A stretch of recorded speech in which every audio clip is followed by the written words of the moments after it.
العلم هو النور الهادي والمفتاح لكل الخير من يريد الله به خيرا.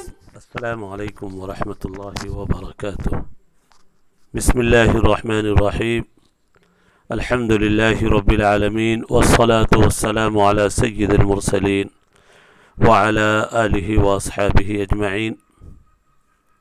عزیز طلبہ، حسامی کا یہ سبق ہے، آپ کے سامنے عبارت ہے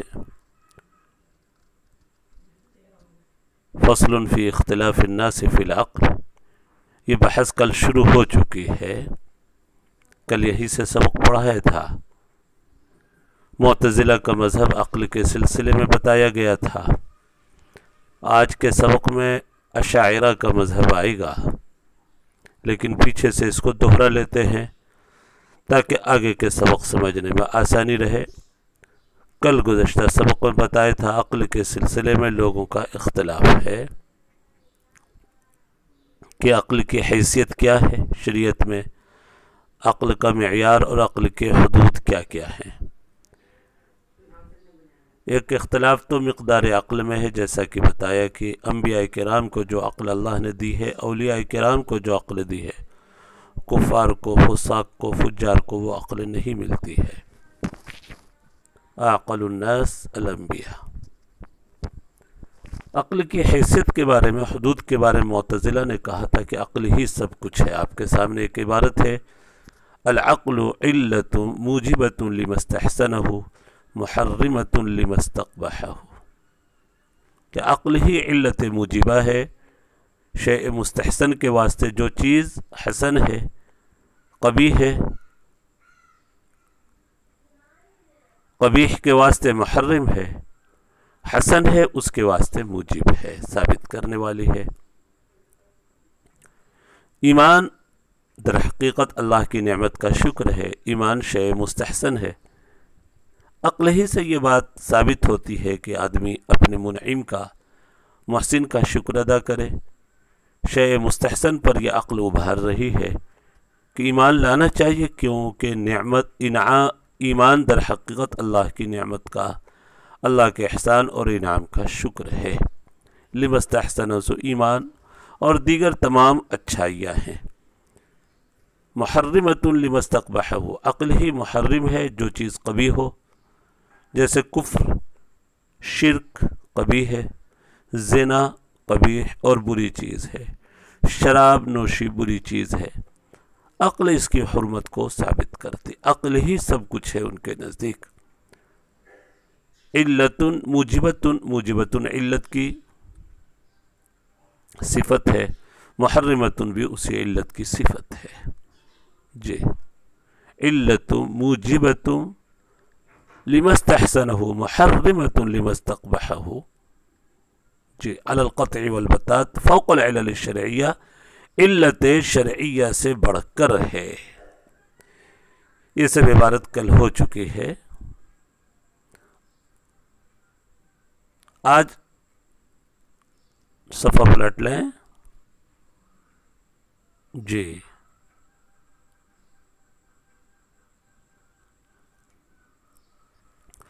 عقل ہی جب سب کچھ ہے تو یہ معتزلہ کہتے ہیں فَلَمْ يُجَوِّزُوا أَن يَثْبُتَ بِدَلِيلِ الشَّرْعِ مَا لَا يُدْرِكُهُ الْعَقْلُ.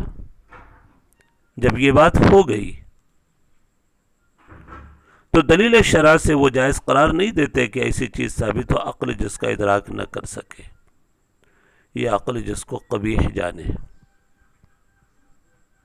جب عقل ہی پر سب چیز کا مدار ہے ان کے نزدیک، تو کہیں گے کہ عقل سے جس چیز کا ادراک نہ ہو سکے، جیسے رؤیت باری، اللہ کا دیدار ممکن نہیں.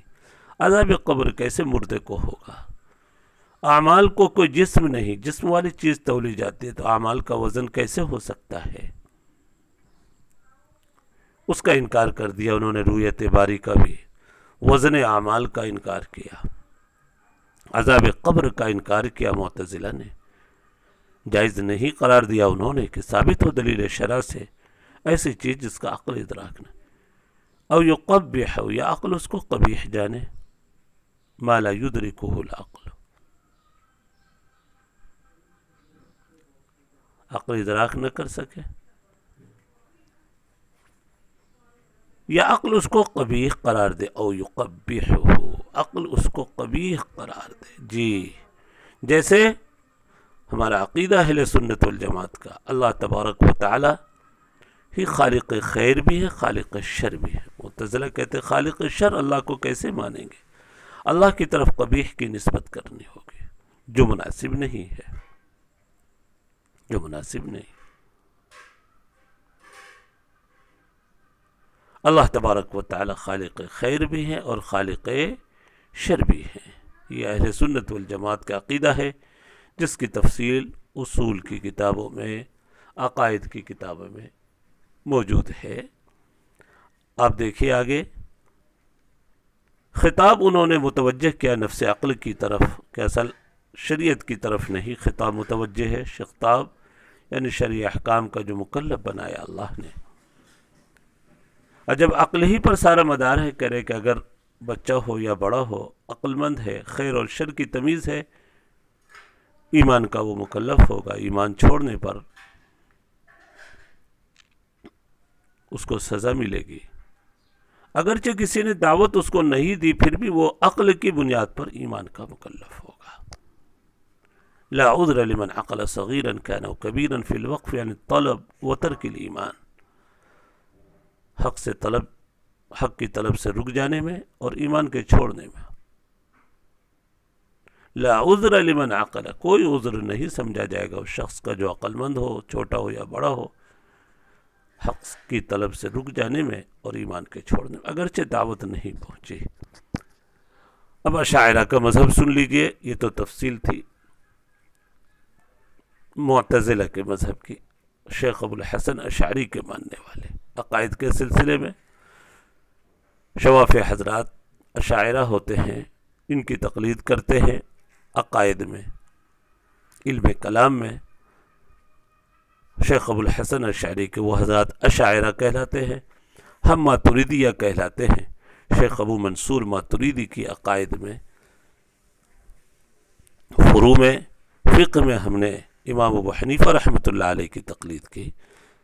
عقائد میں، علم کلام میں ہم نے شیخ ابو منصور ماتریدی کی تقلید کی.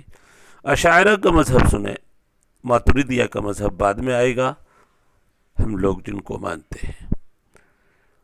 وقالت الاشعریہ لا عبرت بالعقل اصلا، یہ حضرات انہوں نے عقل کو بالکل اہمیت نہیں دی. معتزلہ افراط میں مبتلا ہے اور یہ تفریط میں مبتلا کہتے ہیں عقل کا بالکل اعتبار نہیں، بغیر سماع کے، بغیر شریعت، عقل کو دخل ہی نہیں مانتے. یہاں تک کہا ایک شخص شرک کا اعتقاد رکھ رہا ہے، کسی نے دعوت نہیں دی، کتنی بھی عمر ہو گئی ہو اور کتنی بھی عقل اس کو حاصل ہو، وہ معذور سمجھا جائے گا، معذور سمجھا جائے گا،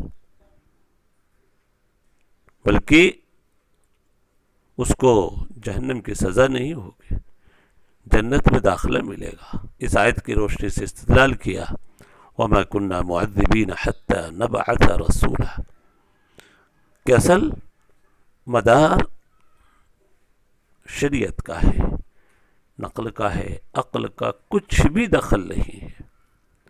لا عبرت بالعقل اصلا دون سمع. اسی پر اشاعرہ یہ مذہب والے مسئلے کی تفریق کرتے ہیں، جو شخص شرک کا اعتقاد رکھے اور اس کو دعوت نہ پہنچو تو معذور ہوگا. وَمَا كُنَّا مُعَذِّبِينَ حَتَّى نَبْعَثَ رَسُولًا،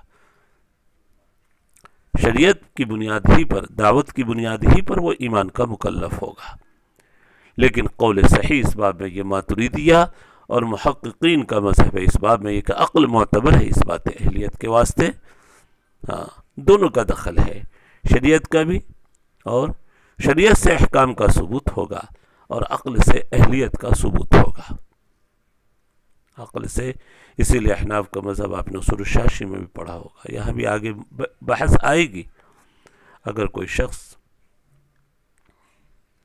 جنگل میں رہتا ہے، کسی نے اس کو دعوت نہیں دی، لیکن عقل والا ہے اور اتنی مہلت ملی کہ سوچ کر وہ اللہ کو پہچان سکے، پہاڑوں کو دیکھ کر، آسمان کے ستاروں کو، سورج کو دیکھ کر وہ خدا کو پہچان سکے کہ ضرور اس کا کوئی صانع ہے، بنانے والا ہے، ایمان کا مکلف ہوگا۔ ایسا نہیں کہ عقل بالکل لغو ہے، بیکار ہے۔ عقل کی بھی اہمیت ہے، عقل کا بھی ایک دائرہ کار ہے اور شریعت کا بھی دائرہ کار ہے۔ شریعت کا کام اس بات ہے احکام کو ثابت کرنا، اور عقل کا کام ہے اہلیت کو ثابت کرنا۔ اس بات اہلیت، وہاں اس بات احکام ہے اور یہاں اس بات اہلیت ہے۔ عقل سے اہلیت ثابت ہوگی اور شرع سے اس بات احکام کا ثبوت ہوگا۔ یہ ماتریدیہ کا مذہب ہے۔ شیخ ابو منصور ماتریدی، ہم لوگ اسی قول صحیح کے قائل ہیں۔ 3 مذاہب ہو گئے عقل کے سلسلے میں۔ معتزلہ سب کچھ عقل کو مانا، حالانکہ عقل کی بنیاد پر بہت سارے احکام کا انکار کر دیا اگر عقل میں وہ نہ سماوے۔ اشاعرہ نے سب کچھ شریعت کو مانا، عقل کو بالکل دخل نہیں دیا۔ اور قول صحیح اس باب میں کہ عقل کا بھی دخل ہے اور شرع کا بھی، شرع کا کام اس بات احکام ہے، عقل کا کام اس بات اہلیت ہے۔ عقل کی بنیاد پر اہلیت ثابت ہوگی۔ اللہ تبارک و تعالی ہم سب کے لیے سمجھنا آسان فرمائے۔ وصلی اللہ علی النبی الکریم۔ السلام علیکم ورحمۃ اللہ وبرکاتہ۔ السلام عليكم. لا تنسوا الاعجاب بالفيديو والاشتراك في القناة تشجيعا لنا لنستمر بنشر المزيد إن شاء الله.